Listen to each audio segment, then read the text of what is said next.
ይሄንን ቅዱስ ያሰኘው ወረቀቱ ነው ወይንስ እላዩ ላይ ያለው ቃል ነው? ቃሉ ነው። በጣም ጥሩ። ሌላ ምን ድገምልህ? የማቴዎስ ወንጌል ምዕራፍ 19 ቁጥር 20 ላይ 12 ዓመት ደም ሲፈሳት የነበረችው ሴት ወደ ክርስቶስ ቀርባ ጨርቁን በነካሽ ጊዜ ተፈወሰች ይላል። ጨርቁ ግዑዝ ነው ወይንስ የተቀደሰ ነው? ወይኔ በእናትህ እንዴት እንደዚህ አይነት ክውታ ታመሳሰልብኛለህ? በጣም ይሄና ያያየም ተው ፈለገ የጠየቁን ብቻ መልስ ወንድማችን እባክህ። እሺ አምላክ እግዚአብሔርን አጠገቧ ሆኖ ጨርቋን አለበቃ የጠየቁን ብቻ መልስልኝ። እኔ አንተን ማብራሪያ አልፈለኩም። እሺ ያቺ ሴት ወደ ክርስቶስ ቀርባ ጨርቁን በነካሽ ጊዜ ተፈወሰች። ክርስቶስ የለበሰው ያ ጨርቅ እኔ እናንተ እንደለበስነው አይነት ተራ ጨርቅ ነው ወይንስ የተቀደሰ ነው? የለበሰው በአጠቃላይ አይደለም እንኳን ጥላው የሚፈውስ አምላክ እንዴት? ስለጠየቅኩ ብቻ መልስ። የጠየቁን ብቻ ከመለስክ በቂ ነው። እሺ ጨርቁ ነው የተቀደሰ ነው ወይስ አይደለም? እሱ የለበሰው የተቀደሰ አኖይንቲው ራሱ ለኔ የተቀደሰ ነው ብዬ ነው የማምነው። በጣም ጎበዝ። በቃ ይበቃኛል። አሁን አንተ ምን አይነት ሎጂክ ነው መሰለ ማምጣት የፈለከው? እንዴት ጨርቅ ላይ ያለ ስዕል እንዴት የተቀደሰ ነው ይባላል? እንዴት ይሰገድለታል አልከን? ብራዘር አንድን ነገር ቅዱስ የሚያስብለው አንድን ነገር የተቀደሰ የሚያስብለው ጨርቅ መሆኑ እንጨት መሆኑ ድንጋይ መሆኑ አይደለም። የኔ አባት ፎር ዋት ካይንድ ኦፍ ፐርፐዝ ነው የተጠቀምነው ነው ትልቁ ጉዳይ። እሺ ለምሳሌ አንተ ለአምልኮተ እግዚአብሔር ህብረት የምታደርግበት ቸርች ውስጥ ሽንትን ትሸናለህ? ወንድማችን ፐርሰናል የሆነ ጥያቄ ነው የጠየቅኩ። ሽንትን ትሸናለህ? የምታመልክበት ቸርች ሄደ ማለት ሽንትህን ቤትህ እንደምትሸናው ቤትህ እንደምትጸዳዳው ሄደ ህብረት የምታደርግበት ቸርች ውስጥ ትሸናለህ ወይ? እንዴት ትሸናለህ? ነውር አይደል? እንዲህ ሰው የሚሰበሰብበት ቦታ ላይ ቤት እያለ ሰው ተመልከት። ቤትህ ያለው ጀሶ ነው፣ አዳራሽ ውስጥም ያለው ቤትህ ያለው ጣሪያ ነው፣ እዛም ያለው ጣሪያ። አንተ አሁን ማቴሪያሉን አይደለም አየህ የተመለከትከው። አይ ለምታመልክበት አዳራሽ ሲሆን አይ ይሄ እኮ ቆርቆሮ ነው። ምን ደግሞ እዛም ቆርቆሮ ላይ አይደል እንዴ እንደፈለኩ መሆኑ። ካልሲየን አውልቄ ወርወር የማደርገው ምን ቤቴ ሴራሚክ ላይ አይደል እንዴ? ይሄ ሲሚንቶ አይደል እንዴ? አይደለም የምትለው አየህ። የተቀደሰ አሁን እንዲህ አይነት የልጅ ወሬ ሌላ ጊዜ አትጠቀም። የኔ አባት አንድ ነገር ቅዱስ የሚያሰኘው የተገለገልንበት ፐርፐዝ ነው። ኦኬ መጽሐፍ ቅዱስ የተባለው ወረቀት ስለሆነ ወይስ አይደለም? ኖ ወረቀት ግዑዝ ነገር ነው። እዚህ ጋር አንድ ሰጥበልና አዳምጥ። ምንም ነገር አትናገር። ሰጥበልና አዳምጥ ብራዘር። አንተ እስክጨርስ የሰማንህ እንዲህ አድርገልን ነግር ፈልገን ነው። እሺ አድምጠኝ በደንብ።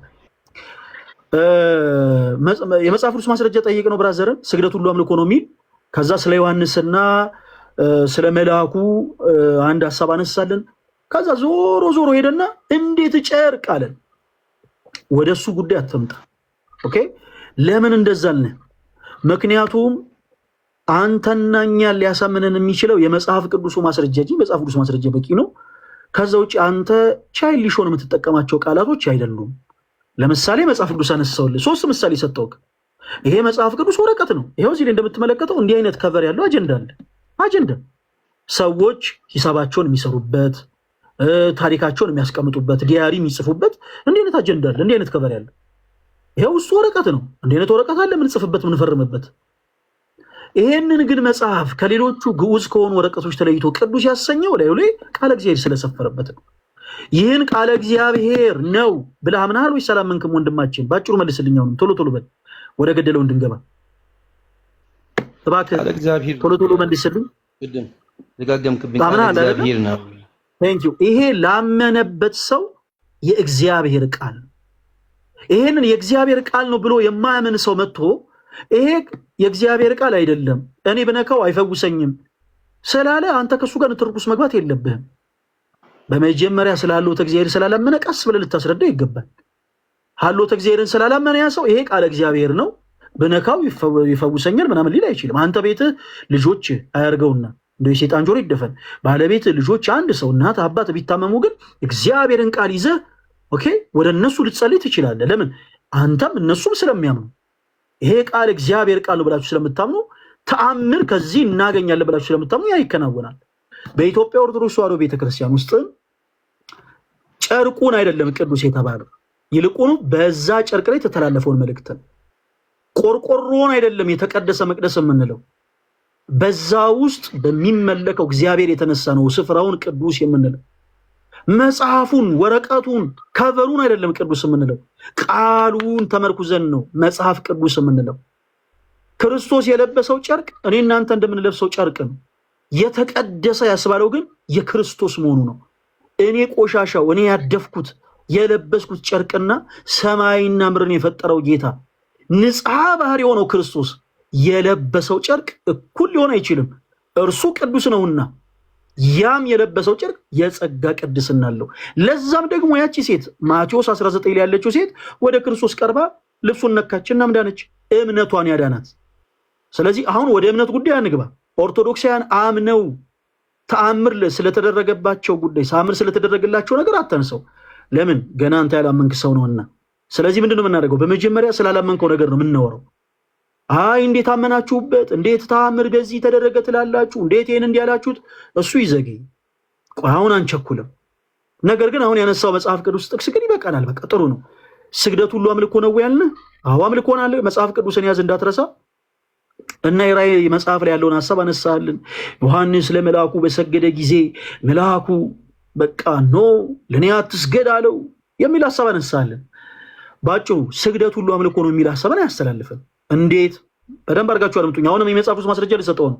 ተከታተሉ። አሁን ቅዱሳን በባህሪያቸው ትሑታን ናቸው። ሰይጣን በባህሪው ትዕቢተኛ ነው። ሰይጣን አምላክነትን ሽቶ በትዕቢቱ ከሰማይ ተባሯል። ቅዱሳን መላእክት፣ ቅዱሳን ሰዎች ግን ትሑታን ናቸው። ምሳሌ ማንን እናንሳ? የጌታን እናት ድንግል ማርያም። የሉቃስ ወንጌል ምዕራፍ 1 ቁጥር 34 ስትመለከቱ አንቺ ከሶስቱ ቅዱስ አንዱን ቅዱስ ትወልጃለሽ፣ ስሙም ኢየሱስ ትይዋለሽ፣ እርሱም የእግዚአብሔር ልጅ ነው እያላት የእግዚአብሔር እናት እንደምትሆን እየነገራት እኔ ለእግዚአብሔር እናቱ ነኝ አላለችም ማርያም። እንደ ቃል ይደረግልኝ እኔ ለእግዚአብሔር እናቱ ነኝ አላለችም። እናት ሆና ሳለ እኔ ለእግዚአብሔር ባሪያው ነኝ አለች።